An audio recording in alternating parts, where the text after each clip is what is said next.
जय हिंद दोस्तों, स्वागत है आप सभी का आपके अपने परिवार एग्जाम इंडिया पर। एक बार सभी प्यारे दोस्त कमेंट करके बताएंगे कैसे हैं सब आप सभी और आप सभी की तैयारी कैसे चल रही है। उम्मीद है आप सभी एकदम स्वस्थ होंगे और आपकी पढ़ाई भी बहुत बेहतरीन चल रही होगी। जैसा कि हम सभी जानते हैं, हमारे जीडी का नोटिफिकेशन आउट हो चुका है। 24 नवंबर से फॉर्म फिल किए जा रहे हैं। उम्मीद है जिस कैंडिडेट को एग्जाम देना है उसने फॉर्म फिल कर दिया होगा और जिन्होंने अभी तक नहीं किया है वो भी फॉर्म फिल कर लें। जैसा कि हम सभी जानते हैं, हमारे जीडी में 4 सब्जेक्ट होते हैं: रीजनिंग, मैथ, इंग्लिश। इंग्लिश और हिंदी में से आपकी चॉइस होती है कि आपको क्या चूज करना होता है। जिस बच्चे ने इंग्लिश को चूज किया है उसके लिए एग्जाम इंडिया पर फ्री ऑफ कॉस्ट शाम 6 बजे मोनिका मैम बिल्कुल बेसिक से पढ़ा रही हैं। बहुत ही बेहतरीन तरीके से वो प्रैक्टिस सेट करा रही हैं, बिल्कुल बेसिक से लेके वो चल रही है। तो इंग्लिश जिस बच्चे ने चूज की है वो शाम 6 बजे का प्रैक्टिस सेट जरूर करे। और जिसने हिंदी को लिया है, जिसने हिंदी चूज किया है, उसी के लिए ये क्लासेस, ये सेशन किया जा रहा है। बहुत ही इंपॉर्टेंट सेशन ये होने वाला है। तो और बाकी सभी क्लासेस एग्जाम इंडिया पर चल रही है। बहुत जल्द आपकी जीएस की भी क्लासेस चलने वाली है। और शाम 7 बजे बलविंदर सर जीडी के रीजनिंग के लिए बहुत ही बढ़िया वाले प्रीवियस ईयर पूछे गए सभी क्वेश्चन का सेट लेके आते हैं। तो हमारा सब्जेक्ट विषय जो रहेगा वो हिंदी रहेगा। इसके प्रैक्टिस हम करेंगे। सबसे पहले हम अपने सिलेबस की तरफ चलते हैं कि क्योंकि पुराना जो बच्चा है उसे सिलेबस पता है, लेकिन जो नया बच्चा है जिसने तैयारी अभी शुरू की है, जिसने पहली बार फॉर्म फिल करा है, उसे सिलेबस के बारे में नॉलेज नहीं होती है। तो उसके लिए सिलेबस को नोट किया गया है कि आपके जीडी में आपको क्या क्या पढ़ना है। ठीक है, तो सबसे पहले हम अपना सिलेबस डिस्कस करते हैं कि हमारा सिलेबस क्या होगा। ये जो लास्ट पेपर हुआ है जीडी का, उसकी सभी शिफ्ट, टोटल जो शिफ्ट हुई थी वो 76 शिफ्ट हुई थी और उन्हीं से एनालिसिस करके देखा गया है कि कौन से टॉपिक से कितने पर्सन लिए गए हैं। तो सबसे पहले पर्यायवाची जो है उससे 1 से 2 पर्सन लिए गए हैं। उसके बाद आगे बात करें तो विलोम शब्द से भी हमारे 1 से 2 पर्सन जो हैं वो लिए गए हैं। मुहावरे और लोकोक्तियां, उससे 2 से 3 पर्सन लिए गए हैं। और वर्तनी, वर्तनी से भी हमारे 1 से 2 पर्सन लिए गए हैं। आगे देखते हैं तो शब्द युग्म हमारे सिलेबस का ही पार्ट है। शब्द युग्म हमें पढ़ना है और उससे 1 से 2 पर्सन जो है वो एग्जाम में पूछे गए हैं। उसके बाद देखें संज्ञा, सर्वनाम, क्रिया विशेषण और अव्यय से भी हमारे 1 से 2 पर्सन बनते हैं। वाक्यांश के लिए एक शब्द, यानी कि जो अनेकार्थी शब्द होते हैं, उनसे 2 से 3 पर्सन लिए गए हैं। वाक्य त्रुटि, यानी कि कोई सेंटेंस गलत होता है, हमें उसे शुद्ध करना होता है। उसमें त्रुटि किस पार्ट में वो गलत लिखा गया है वो देखना होता है। वाक्य त्रुटि होता है, उससे भी हमारे 1 से 2 पर्सन लिए गए हैं। आगे देखते हैं तो रिक्त स्थान से हमारे 2 से 3 पर्सन उठाए गए हैं। और वाक्य में शुद्ध और अशुद्ध की पहचान करनी होती है, उससे भी हमारे 1 से 2 पर्सन रहे हैं। वाच्य की बात करें तो उससे भी हमारे 1 से 2 पर्सन रहे हैं। और रेखांकित शब्द से भी हमारे 1 से 2 पर्सन रहे हैं। और अंतिम जो बचता है और महत्वपूर्ण गद्यांश से हमारे 5 पर्सन आते हैं। और बहुत इजी जो होता है ना सबसे ज्यादा, वो गद्यांश ही होता है। इसमें सिर्फ आपको एक पैराग्राफ दिया हुआ होता है, पैराग्राफ को आपको रीड करना होता है और आंसर बताना होता है। ठीक है, तो ये तो हमारा सिलेबस था। सिलेबस के बारे में आपको पता चल गया है। सभी बच्चे तैयारी में भी लग रहे होंगे और सभी तैयारी कर रहे हैं। तो आज हमने जो प्रैक्टिस सेट लिया है वो प्रीवियस ईयर ही है। अभी आपको हल्का लगेगा, हम धीरे धीरे अपने लेवल को बढ़ाएंगे। आज का प्रैक्टिस सेट जो है वो प्रीवियस ईयर पे पूछा गया है। तो आज आपको अपना स्कोर देखना है कि आप कितना स्कोर कर पा रहे हैं। आपको स्कोर देखना है आप कितना स्कोर कर पा रहे हैं। जो बच्चा 80 से 90 स्कोर कर पा रहा है वो बहुत ही अच्छे लेवल पे है, यानी कि उसकी बहुत तैयारी बहुत मजबूत है। लेकिन जिसका 14 से 15 भी स्कोर हो रहा है तो दोस्त निराश नहीं होना है, क्योंकि हम रोज प्रैक्टिस सेट करेंगे, हम अपनी तैयारी को बहुत ही मजबूत बनाएंगे। एग्जाम में जब आप एग्जाम दे के आओगे तो 20 के 20% बिल्कुल आप सही करके आओगे। और देखें इसमें हमारे जीडी में 4 सब्जेक्ट होते हैं। हमारा जीएस था, मैथ, रीजनिंग और हिंदी और इंग्लिश में से आपकी चॉइस हो जाती है। 60 मिनट होती है हमारे एग्जाम को करने के लिए, जिसमें से हमें 15 मिनट सभी सब्जेक्ट के लिए मिलती है। ठीक है, तो मैं दोस्त उम्मीद करूंगी हम अपनी तैयारी को इतनी बेहतरीन करेंगे कि ये जो हमें हिंदी के लिए 15 मिनट मिले हैं हम उसे कम टाइम में ही खत्म कर ले।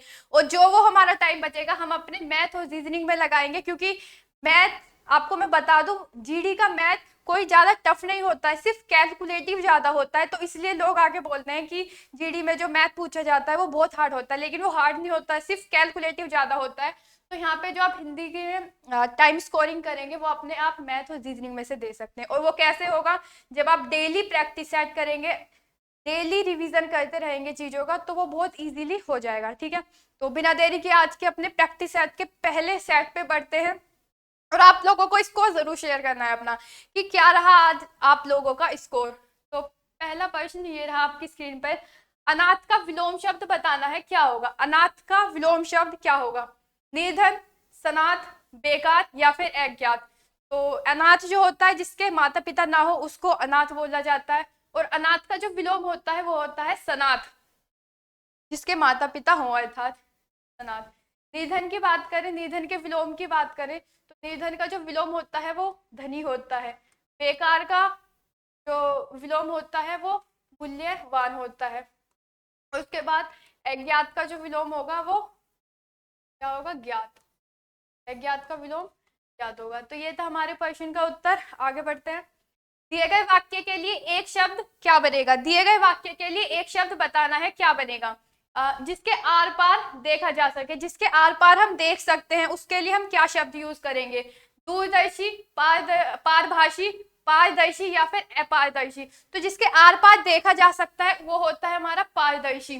जिसके आर पार हम देख सकते हैं उसे पारदर्शी बोलते हैं। और पारदर्शी का अपोजिट यानी कि विलोम शब्द जो होता है वो अपारदर्शी होता है। और उसका अनेकार्थी शब्द में जो यूज होता है वो ये होता है कि जिसके आर पार देखा ना जा सके वो अपारदर्शी होता है। ठीक है, और दूरदर्शी जो होता है वो यानी कि दूर की सोचने वाला, दूरदर्शी अर्थात जो दूर की सोचता है वो हमारा दूरदर्शी होता है। तो क्वेश्चन के अकॉर्डिंग पारदर्शी हमारा बिल्कुल सही उत्तर होगा। आगे देखते हैं, किस स्थान पर क्या वाक्य आएगा? विश्व में डैश की प्रधानता है। किसकी प्रधानता है पूरे विश्व में? तो ज्ञान की है, वाणी की है, धर्म की है या फिर कर्म की है? किसकी प्रधानता है विश्व में? तो ऑप्शन डी जो होगा वो बिल्कुल सही होगा, क्योंकि विश्व में कर्म की ही प्रधानता है। ठीक है, आगे चलते हैं। दिए गए वाक्य के किस भाग में त्रुटि है? सेंटेंस दिया हुआ है, उस मतलब सॉरी वाक्य ये दिया हुआ है, उसमें हमें बताना है कि वाक्य के किस भाग में जो है त्रुटि है यानी कि गलत है। उसकी आंखों से आंसू बहता है, क्या है? उसकी आंखों से आंसू, बिल्कुल सही है, बहता है। तो बहता है में त्रुटि है, क्योंकि बहते हैं, आंसू बहते हैं, बहता नहीं है, आंसू बहते हैं। तो ऑप्शन जो हमारा डी पार्ट है उसमें त्रुटि है, अर्थात हमारा ऑप्शन डी जो होगा वो बिल्कुल सही होगा। ठीक है, आगे देखते हैं। दिए गए शब्द के समानार्थी, समानार्थी अर्थात जो पर्यायवाची होते हैं वही हमें बताने होते हैं। तो समानार्थी शब्द का चयन करें। तो हमारा शब्द है आकाश। आकाश का हमें समानार्थी बताना है। आकाश का समानार्थी क्या होगा? आकाश का जो समानार्थी होता है वो व्योम होता है। और इसके समानार्थी की बात करें तो गगन हो गया, आसमान, नभ, आसमान, व्योम, नभ, गगन, ये सभी आकाश के समानार्थी अर्थात पर्यायवाची होते हैं। दिवाकर किसका पर्यायवाची है? सूर्य। सूर्य का पर्यायवाची दिवाकर है। और अनल आग का पर्यायवाची है। अनल किसका पर्यायवाची है? अनल आग का पर्यायवाची है। ठीक है, आगे बढ़ते हैं। अपना सा मुंह लेकर रह जाना, मुहावरे का अर्थ क्या होगा? अपना सा मुंह लेकर रह जाना यानी कि क्या होगा? लज्जित होना, होश में आना, बुरा लगना, ध्यान ना देना। क्या होगा अपना सा मुंह लेकर कर रह जाने का मुहावरा? बिल्कुल ऑप्शन ए जो होगा वो बिल्कुल सही होगा, यानी कि अपना सा मुंह लेकर रह जाना, लज्जित होना। क्या होना? लज्जित होना। ठीक है, आगे बढ़ते हैं। निम्नलिखित वाक्य में शुद्ध वाक्य, क्या आपको अच्छे से रीड करना है क्योंकि कई बार एग्जामिनर अशुद्ध वाक्य भी पूछ लेता है। यहाँ पे शुद्ध वाक्य पूछा गया है, लेकिन एग्जामिनर कई बार अशुद्ध वाक्य भी पूछ लेता है, तो वो आपको अच्छे से एक बार रीड कर लेना है। तो देखते हैं, आप नानी घर जाओ, आप नानी घर जाओ, यानी कि वो नानी को आदेश दे रहा है, तो पहले नानी आने चाहिए, नानी आप घर जाओ, तो ये तो गलत सेंस दे रहा है। उसके बाद आगे बात करें तो आपने नानी के घर जाना है, यानी कि अब वो ऑर्डर दे रहा है, आदेश दे रहा है, तो इसमें भी त्रुटि है, मतलब ये भी अशुद्ध वाक्य है हमारा। आप नानी को घर जाओ, इसका तो बिल्कुल ही गलत सेंस आ रहा है। आखिरी जो बचता है वो ये है कि आप नानी के घर जाइए। इसका सेंस भी आ रहा है और ये बिल्कुल ठीक लिखा गया है, यानी कि हमारा ऑप्शन डी जो होगा वो बिल्कुल सही उत्तर होगा, आप नानी के घर जाइए। ठीक है, आगे बढ़ते हैं। निम्नलिखित स्थान पर शब्द लिखो। अच्छा, यहाँ पे थोड़ा मिसप्रिंट हो गया। यहाँ पे जो शब्द है वो ये है कि जो पिल्ले हैं,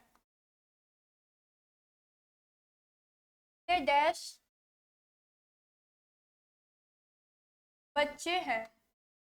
क्वेश्चन ये है कि जो ये डैश दिया रिक्त स्थान दिया हुआ है, इसमें बताना है कि कौन सा जो ऑप्शन है वो आएगा। तो पिल्ले किसके बच्चे हैं? पक्षी के हैं, मानव के हैं, कुत्ते के हैं या फिर बकरी के हैं? तो सभी जानते हैं जो पिल्ले होते हैं वो हमारे कुत्ते के बच्चे होते हैं। तो ऑप्शन सी जो होगा वो हमारा बिल्कुल सही उत्तर होगा। ठीक है, आगे बढ़ते हैं। आशा शब्द का विलोम शब्द है। आशा अर्थात निराशा। आशा का विलोम होगा हमारा निराशा। ठीक है, आगे देखते हैं। हथियार डालना मुहावरे का अर्थ है।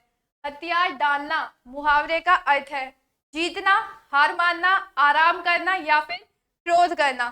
बिल्कुल सभी जानते हैं हथियार डालना अर्थात हार मान लेना। ठीक है, आगे बढ़ते हैं। गोदान किसकी रचना है? गोदान एक रचना है, वो किसकी रचना है इसके बारे में मैं बता दूं। वैसे सभी जानते हैं कि गोदान हमारे मुंशी प्रेमचंद जी की रचना है, बिल्कुल सही है। लेकिन ये ना मुंशी प्रेमचंद जी का अंतिम उपन्यास था और इसको लिखने के बाद उनकी मृत्यु हो गई थी, तो उनका आखिरी उपन्यास जो था वो हमारा गोदान है। और ये बहुत ही महत्वपूर्ण भी है, इम्पोर्टेंट। अगर उस प्रेमचंद जी का उपन्यास पूछा जाता है तो वो गोदान है। उसके बाद उनके और भी उपन्यास है, जैसे रंगभूमि है, करम भूमि है, गबन भी उनका काफी फेमस जो है उपन्यास रहा है। तो आपको ये गोदान याद रखना है। ठीक है, आगे देखते हैं। सही वर्तनी वाले शब्द का चयन कीजिए। वर्तनी बतानी है, मनुष्य एक शब्द दिया गया है, तो मनुष्य कैसे लिखा जाता है वो हमें देखना होता है। तो पहला देखते हैं मनुष्य, आधा छोटा वाला शय दिया है, आधा बना हुआ है, लेकिन वो गलत है क्योंकि उसमें वो यूज ही नहीं होता। इसमें बड़ा वाला शय ये भी गलत है, तो हमारा ऑप्शन सी जो होगा मनुष्य बिल्कुल सही होगा। ऑप्शन डी भी ऐसा ही है, लेकिन उसमें पूरे शय का षटकोण का यूज किया गया है, तो वो गलत होगा। ऑप्शन सी जो होगा वो हमारा बिल्कुल सही होगा। आगे देखते हैं। दिए गए वाक्य में रेखांकित शब्द को प्रतिस्थापित करने के लिए उचित शब्द का चयन करना है। अर्थात देखते हैं, पृथ्वी का रूप गोल है, अंडरलाइन किया गया है। हमें बताना है पृथ्वी का रूप गोल है क्या है, उसके स्थान पर हम क्या लिखेंगे। देखिए, जब भी आप कभी पूछते हैं कि पृथ्वी कैसी है, तो आप ये नहीं पूछते हैं कि पृथ्वी का रूप कैसा है, आप ये पूछते हैं कि पृथ्वी का आकार कैसा है। दीर्घाकार, वृत्ताकार वो बाद की बात है, लेकिन हम पृथ्वी का आकार पूछते हैं, अर्थात उसकी शेप को पूछते हैं कि पृथ्वी का आकार कैसा है। तो ऑप्शन ए जो होगा वो हमारा बिल्कुल सही उत्तर होगा। ठीक है, आगे देखते हैं। वाक्यांश के लिए एक शब्द लिखना है। वर्ष में एक बार होने वाला, जो वर्ष में केवल एक बार होता है उसे हम क्या बोलते हैं? तो जो वर्ष में एक बार होता है ना वो हमारा वार्षिक होता है। वर्ष में जो एक बार होता है वो क्या होता है? वार्षिक। मासिक जो महीने में केवल एक बार होता है, और साप्ताहिक जो सप्ताह में एक बार होता है। उसके बाद जो दैनिक होता है वो तो डेली जो हम रोजाना करते हैं वो हमारा दैनिक होता है। आगे देखते हैं। अंधे की लकड़ी मुहावरे का अर्थ क्या है? अंधे की लकड़ी मुहावरे का हमें अर्थ बताना है। गवार आदमी, अनपढ़ व्यक्ति, एकमात्र सहारा, बिल्कुल असमर्थ होना। तो अंधे की लकड़ी मुहावरा है, लेकिन दोस्तों आप सभी पे अप्लाई होता है क्योंकि आप सभी के जो माँ बाप हैं, आप उनकी अंधे की लकड़ी ही हैं, यानी कि उनका एकमात्र सहारा है आप ही हैं अंधे की लकड़ी उनके लिए। तो अंधे की लकड़ी अर्थात एकमात्र सहारा होना। ठीक है, आगे बढ़ते हैं। ये आ गया हमारा गद्यांश। आई होप सबको विजिबल होगा ये, जिसको नहीं है वो पीडीएफ में पढ़ ले एक बार। तो देखते हैं, हम रीड करते हैं। और ये ना आपको सिर्फ एक बार अच्छे से रीड करना होता है, बाकी फिर जो आपके 5 क्वेश्चन होते हैं वो बहुत इजीली हो जाते हैं। ठीक है, तो ज्यादा टेंशन, और ये बहुत अच्छा स्कोरिंग भी लाता है क्योंकि हमारे 5 के 5 क्वेश्चन बिल्कुल सही होते हैं। तो पहले देखते हैं, हम अपना पढ़ते हैं, इसे रीड करते हैं। आइए। सौंदर्य की परख अनेक प्रकार से की जाती है। बाह्य सौंदर्य की परख समझना तथा उसकी अभिव्यक्ति करना सरल है। जब रूप के साथ चरित्र का भी स्पर्श हो जाता है तब उसमें रस आस्वादन की अनुभूति होती है। एक वस्तु सुंदर तथा मनोहर कही जा सकती है, परंतु सुंदर वस्तु केवल इंद्रियों को संतुष्ट करती है, जबकि मनोहर वस्तु चित्त को भी आनंदित करती है। इस दृष्टि से कवि जयदेव का वसंत चित्रण सुंदर है तथा कालिदास का प्रकृति वर्णन मनोहर है, क्योंकि उसमें चरित्र की प्रधानता है। सुंदर शब्द संकीर्णन है, जबकि मनोहर शब्द व्यापक तथा विस्तृत है। साहित्य में साधारण वस्तु की विशेष प्रतीत होती है तथा उसे मनोहर कहते हैं। क्या कहते हैं? मनोहर कहते हैं। तो ये था हमारा पैराग्राफ। अब इसके क्वेश्चन देखते हैं कि क्वेश्चन क्या पूछता है। इसका पहला प्रश्न ये है कि सौंदर्य की परख की जाती है। सौंदर्य की परख किस आधार पर की जाती है? तो आनंद की मात्रा के आधार पर, इंद्रियों की संतुष्टि के आधार पर, रूप के आधार पर, मनोहरता के आधार पर। किसके आधार पर हम सौंदर्य की परख करते हैं? तो इससे बैक जाते हैं अपने पैराग्राफ की तरफ और इसमें देखिए सौंदर्य की परख हम अनेक रूप प्रकार से कर सकते हैं। जो हमारा सौंदर्य है उसकी परख हम कई रूप प्रकार से कर सकते हैं, लेकिन यहाँ पे देखिए परंतु सुंदर वस्तु केवल इंद्रियों को संतुष्ट करती हैं। जो सुंदर वस्तु है वो केवल इंद्रियों को संतुष्ट करती हैं, अर्थात जो हमारा इसका उत्तर होगा वो इंद्रियों की संतुष्टि के आधार पर करती है। सौंदर्य की परख इंद्रियों की संतुष्टि के आधार पर की जाती है। ठीक है, आगे देखते हैं। रस आस्वादन की अनुभूति का बोध होता है। चरित्र स्पर्शी रूप से, चित्त के आनंद से, सौंदर्य अभिव्यक्ति से, इंद्रिय सुख मात्र से। तो बढ़ते हैं बैक की तरफ।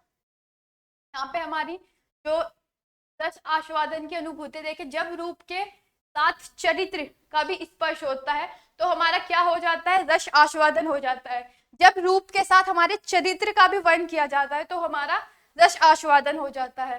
तो हमारा ऑप्शन कौन सा होगा? ऑप्शन ए जो होगा वो बिल्कुल सही होगा, यानी कि रस आस्वादन की अनुभूति जो हम करते हैं वो हमारे चरित्र स्पर्शी रूप से करते हैं। क्लियर है? आगे देखते हैं। कवि जयदेव का हमारे पैराग्राफ में वर्णन किया गया था।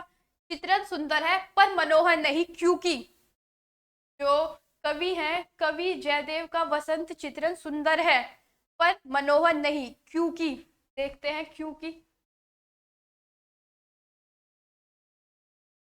ये रहा। हाँ, कवि जयदेव का वसंत चित्रण सुंदर है इस दृष्टि से, लेकिन जो कालिदास है उनका जो प्रकृति वन है वो मनोहर है। तो चरित्र सुंदरता की बात की गई है। तो इसमें जो जयदेव का वसंत चित्रण है वो कौन सा होगा? और केवल सौंदर्य वर्ण, बिल्कुल। तो जो इसमें बी है वो बिल्कुल सही होगा, उसमें केवल सौंदर्य वर्ण की हमारे बात की गई है। आगे बढ़ते हैं। कालिदास के प्रकृति वर्ण का आधार है। कालिदास के प्रकृति वर्ण का आधार बताना है कि क्या है। तभी हमने रीड किया था कि कालिदास के उसका प्रधानता क्या है। कालिदास की प्रकृति वर्ण जो है वो मनोहर है, क्योंकि चरित्र की प्रधानता। उसमें किसकी प्रधानता है? चरित्र की प्रधानता है। तो जो हमारा उत्तर होगा वो क्या होगा? ऑप्शन बी जो होगा वो बिल्कुल सही होगा, क्योंकि उसकी चरित्र प्रमुखता है। ठीक है, और ये है अगला प्रश्न हमारे सेशन का, आज का अंतिम प्रश्न। क्या है? ऊपर दिए गए गद्यांश का उपयुक्त शीर्षक बताना है। शीर्षक टाइटल क्या होगा ये हमें अपने पास से बताना है, क्योंकि हमने पूरे पैराग्राफ को रीड किया है। तो आप एक शब्द में क्या कहना चाहेंगे कि उस पूरे पैराग्राफ में हमने क्या पढ़ा है, वो इसमें पूछा गया है। तो साहित्य और सौंदर्य की बात की गई है क्या? अभिव्यक्ति की अनुभूति, सुंदरता बेनाम मनोहरता, सुंदरता की किन्नरता। तो क्या है? ऑप्शन सी जो होगा वो बिल्कुल सही होगा। हमारे इस पूरे पैराग्राफ में जो हमने रीड किया है वो सुंदरता, बेनाम और मनोहरता की बात की गई थी। तो आज के सेशन में इतने 20 ही प्रश्न लिए गए थे। आज लेवल थोड़ा हल्का ही रहा है, क्योंकि जो शुरुआती बच्चा जुड़ा है उसके लिए तो टफ ही होगा। बाकी जिसने प्रैक्टिस अच्छी चल रही है उनके लिए वो बोल सकते हैं कि बहुत हल्के क्वेश्चन है, लेकिन धीरे धीरे हम अपने लेवल को बढ़ाएंगे, बहुत ही बेहतरीन तैयारी करेंगे। तो आप सभी बताइएगा कि आपका स्कोर क्या रहा। वीडियो को ज़्यादा से ज़्यादा अपने दोस्तों के साथ शेयर करना है, बताना है क्वेश्चन कैसे लगे आप सभी को, और अपना और अपनों का ध्यान रखिए। पढ़ाई ऐसे ही बेहतरीन करते रहिए। अगर आपको हिंदी से रिलेटेड कोई भी समस्या होती है तो आप कमेंट बॉक्स में अपना क्वेश्चन छोड़ सकते हैं, आपको उत्तर मिल जाएगा। ठीक है, बने रहिए ऐसे ही, अपना और अपनों का ध्यान रखिए। जय हिंद, जय भारत।